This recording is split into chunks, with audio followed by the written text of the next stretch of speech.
Battle Trap! What, Optimus Prime? You need to surrender now, or else you will suffer the consequence of my cannon. You're saying Prime? Ooh, with spikes. Astig. Friend, kamusta na? Ikaw naman, hindi ka makabiro. Teka lang, may nakalimutan lang ako. Babalik din ako dyan. Bye!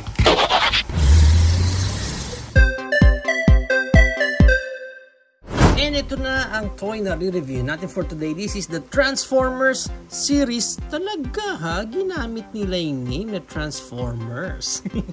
OP-01, aka Optimus Prime. So pag binili natin siya, ganito klaseng packaging. Meron siya sa harap, and sa likod, and sa gilid, and sa kabilang gilid, and sa ibabaw, and sa ilalim.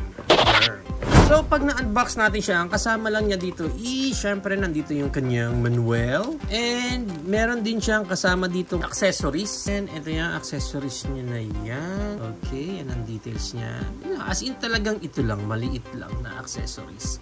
Now, as you can see here, nandito si Optimus Prime sa kanyang clamshell pa. And actually, pag inalis mo siya sa kanyang box, commonly may another clamshell pa yan sa ibabaw. No? Pero dito sa Prime na to, no. Hindi na sila naglagay ng gano'n. Pag na-unclam naman natin si Prime sa kanyang clamshell, ito naman yung kasamang accessories niya. Yan, yung kanyang Energon blade supposed to be. Pero hindi siya color Energon. Kasi isang malaking silver lang siya ng details niya. Now, let's move right along na dito sa ating main figure na si Optimus Prime. Check muna natin yung kanyang details. Yan, okay.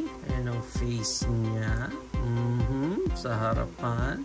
Ayos naman, maayos. Sa side, and sa likod. Yun ang itsura niyan. Ang side. Yan. View.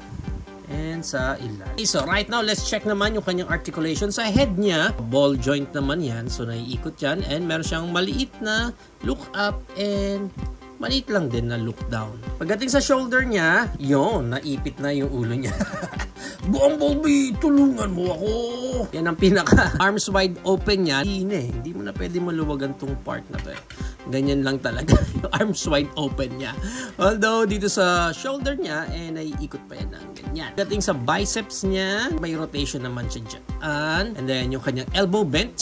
Yan ang kanyang elbow bend. Hindi mo na ma-forward pala yung shoulder niya. May limited articulation lang siya dito sa shoulder niya. Although, pwede mo may angat ng ganyan, maibaba. Pero yung mismong panel niya na to is hindi mo na siya mai-swivel up and down. Pagdating sa hands niya, may rotation naman yan. Ganyan. Mahigpit ha. Mahigpit yung hands niya. Wala nang any articulation sa kamay naman niya. Pagdating sa waist niya, dito yung kanyang waist rotation. Yan. And may ab crunch siya. Wow, nice. Pwede siyang makapal sit up. 1, 2, 3, 4. Pagdating dito sa side skirt niya, naangat yan. And then, syempre, pag naangat yan, pwede mo na siyang i-split ng ganyan. Yun, nice. Ang ganda rin ng split niya. Okay And mahigpit. Mahigpit yung mga joints niya. And then, ang high kick niya, ang ganda ng high kick niya. Mataas ang high kick. Pero yung back kick niya, kasi nakaharang na itong skirt naman niya sa likod. Check natin yung skirt sa likod kung pwede pang. Pagdating sa thigh, meron siyang konting swivel dyan. Pagdating sa knee bend, ayan yung kanyang knee bend, which is good. Good na rin yan. Pagdating sa paa, meron siyang up and down ng konti. And meron siyang swivel na ganyan. Maganda yung pagkaka-swivel niya. First is i-try muna natin itong kanya blade here. Well, actually, itong blade niya, pwede mo naman pahawak sa kanya ng parang normal blade na ganyan. Yan, no? Tapos tagain niya si Scourge.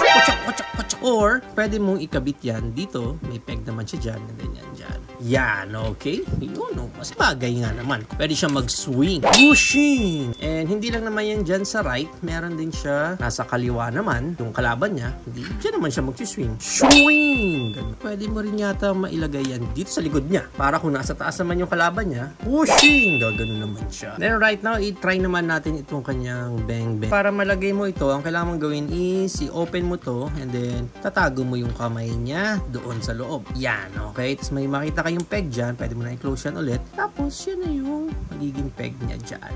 Yan, okay? Ang cute ng baril niya! Kaya pala nung ginamit niya yan sa movie, ina-expect ko rin na malakas yan. Pero sabi dun sa movie, pluk, pluk, pluk, pluk. Now, let's proceed naman sa kanyang transformation. Open muna natin tong chest niya. Yan. And yan. And then, angat natin itong part na to. Ito, mahirap dukutin. I think kailangan pa natin. Yung palang use ng weapon niya. And then, angat mo niyan. Pag ganyan, yan ang magka-cover dyan sa face niya. Hindi mo ako masusuntok. And then, after niyan, kung to is, ibabalik mo pag ganon. And after that, i-close na natin ulit yung chest area na yan. And after this, baba na natin tong part na to. Side na natin yan. Mga arms niya dyan. And then, yan. Bent na natin ng ganyan. And after this, itong mga wheels natin dito is i-open na natin. Ganyan. Ang tigas. Medyo kailangan ng effort yung mga parts niya. Yan. Okay. And after this, rotate natin itong upper part niya. Yan. Pag ganyan. So, ganyan ang itsura niyan. And then, syempre, yung hands, itago na natin. Hold lang natin pag ganyan. Then, close. Ganun din sa kabila. And then, itong panel na to, i-open na natin yan. Ganyan din. Yan. Dapat naka-open yan. So, same here. Open and then open. After this, itong panel naman na to, ibababa natin yan. Pag ganyan. Yan. So, ganun din dito sa kabila. Open. Baba din natin yan. And from here, i-rotate na natin itong panel na to. Pag ganyan. So, ganun din dito sa kabila. I-rotate na natin yan ng pag ganyan. Yan. So, ganyan ang itsura niya. Then, pag ganyan, yan. Set mo na yan. Pag ganyan. Then, ganun din dito sa kabila. Set mo na rin yan. After mo maset yan, pwede mo nang i-fold itong buong part na yan. Then, bababa mo na rin kasama yung shoulder niya. So, dito siya dapat sisiksik. Yan. So, kailangan ma-secure mo lang itong portion na to. Okay. Make sure lang na naka-align lahat para sumakto siya. Okay, so ganoon din dito sa kabila. Fold mo na itong part na to. And then itong buong shoulder niya. Actually, wag mo muna, iiwas mo lang muna to dyan sa way niya. Para ma-fold mo to ng maayos paloob doon sa portion na yan. Yan. Okay. Then after this, pwede mo nang i-close ito. Dapat mag-peg siya doon sa loob. Yan. So, isisiksik mo lang talaga siya para sumakto siya doon sa loob. And then after this, itong front part niya dito, pwede na nating ayusin yan. Parang double jointed siya dito. So, fold mo pataas, then fold mo itong part na to sa taas pa, then push natin siya pa loob. Naipit pa ako! And then, siguro itong mga portion na to, yan, syempre, dapat naka-peg yan eh. So, push mo lang talaga, maigi. And then, pagdating ngayon dito sa legs niya, open natin itong part na to. Yan, ganun din to. Open lang din. And then, i-open na natin ito. Yan, pag ganyan. Ganun din dito. Open natin yan. Itong fit niya is, pag ganyan dapat yan. Yan. Ganun din dito sa kabila. Yan. Okay. So, ganyan dapat ang itsura niyan. And from here, actually, itong weapon niya, pwede na daw natin siyang ilagay dito. Yan. And pwede mo na pagduktungin itong dalawang portion niyan. Tapos, push mo siya pataas. Or, dapat naka-flat siya ng ganyan. Yan. Okay. Ganyan dapat ang itsura niyan sa ilalim. And then from here, itong gas niya. Yan. I-open mo lang. Ganyan. Ganon din sa kabila. And then, itong mga side skirt niya dito, ito mo siya ilalagay. Para may pegs naman siya. Ayun, no? Yung square peg na yun. Yun ang magpapasecure dyan. Ayaw lang mapeg nung sa atin. Eh. So, kailangan umabot siya dun. Yan. Yun. Umabot din. Yan. Yun. Napeg naman. Ay, open mo na lang ulit yung gas niya dyan. And then, itong part na to, yung mga naiwan na nakalabas, fold na natin. So, itong mga gray niya dito, kailangan nakaayos na yan. Yan. Okay. And then, from here, pwede mo nang ipeg itong, yung parang nakikita nyo na yan, doon yung pupunta. Dapat sumakto siya doon sa hole. Yun naman ang magsisecure dyan sa portion na yan. Yan. So, ganyan ang itsura niya. And then, itong dalawa na to na silver, may makita pa kayong dalawang square pegs dyan. Yan. Doon naman pupunta yan sa dalawang portion na yan. Yung sa atin, ayaw lang malak kasi parang hindi pantay. Kasi dapat itong portion na to, yan. Dapat naka-flat yan doon eh. Dapat mas baba pa siya. Pero, pag yun na yung pinipeg ko, dito naman siya natatanggal or umaangat na itong buong portion na to sa likod. And itong weapon niya na to, pwede mo pang maipeg yan dito naman. Yan yung doon sa maliit na yun. Yan, okay. So, yan ang itsura niyan. Kanyang booster. Sana nilagay na lang dito sa gitna. Or, yan ang itsura na ng ating Optimus Prime sa kanyang alt mode. Di ko rin alam bakit nakalawit tong espada niya dito. Anyway, ito na si Optimus Prime sa kanyang alt mode. Okay naman, gumugulong naman siya. So, check muna natin yung details ng kanyang alt mode. Yan, seems good naman. Ito lang talagang pinaka-problem ko. May pegs issues. Hindi lang itong nasa taas niya, kundi itong nasa likod din. Parang mas maganda, mas bababa pa itong portion na to. And then sa kanyang alt mode, may mga pegs talaga na natatanggal. May mga pegs issues siya. Pero overall, okay naman. Even yung gulong niya maganda eh. Maganda yung itsura ng gulong niya. Mukhang rubber, pero plastic lang din yung gulong niya. Yan, si Prime sa kanyang alt mode. And para sa height ng Optimus Prime natin na to, safe to say na at least 7 inches. And ang maganda niyan, i-compare pa natin siya sa ating star leader, Bayway Optimus Prime. Yeah. Optimus Prime na Bayway din. Nila sa kanilang ROTB Optimus Prime na Commander Cybertron. Shape-shifting Jeep.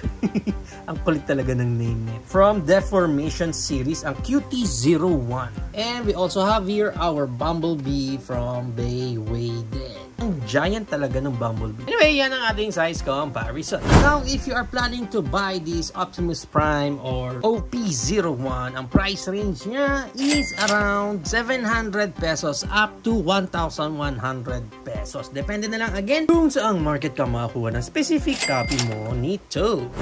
There you have it now, guys. Ating Transformers series OP-01, aka Transformers Optimus Prime. Aesthetically speaking, maganda naman yung design ng Prime nila. Maayos, and to be honest parang if you will just display it, parang hindi siya mukhang KO eh. Parang hindi siya mukhang knock-off version. But the moment you play around na sa figure na to, that's the time na medyo mapapansin mo na parang may kakaiba rin sa kanya. As of the moment na kinakalikot natin etong robot na to, matitigas yung mga joints niya, matitigas yung mga articulation niya. So, technically, wala akong pinaka-loose na mapapansin dito sa figure na to. Ay, no? Can you hear that sound? Ganyang kahigpit yung mga articulation niya. Pero for me naman, sumobra na yung sikip. Although ang downside nun, dahil medyo mahigpit nga yung mga parts niya, matatakot na minsan i-articulate na baka mamaya bigla na lang may mabali dito. And isa pang downside dito sa figure na to, ang napansin ko is that dito sa shoulder niya, medyo nakukulangan ako ng articulation. Although may back and forth siyang ganyan. Pero yung panel kasi dito masyadong malapad. So tumatama na yan. Or hindi ko magawa yung posing ni Prime na pwede niyang i-arms wide open pa sana. Not unless tanggalin mo yan sa likod niya, yan peg mo para lang makapag-articulate siya ng mas maayos sa shoulder niya. Another downside dito is that itong part na to, itong copy ko, parang hindi gaano nakakabit itong pin niya. Yung pin niya na yan, diretso yan hanggang dito. So, yung pin niya ngayon dito sa side na to, ayan parang hindi siya sumakto doon sa butas. So, dapat pasok pa yan doon sa loob para yun ang magsisecure sa portion na to. Okay, hindi siya umaangat ng ganyan. Umaangat eh. I think it's more on sa copy na lang or quality ng nakuha kong toy. So, that's why nangyari dito sa copy natin, nagkaroon siya kaagad ng stress mark niya dyan. Even naman sa alt mode niya, may mga pegs lang din na ayaw gaanong kumabit. Pero overall, itong Optimus Prime na to, maganda siya. For me, goods na goods ito.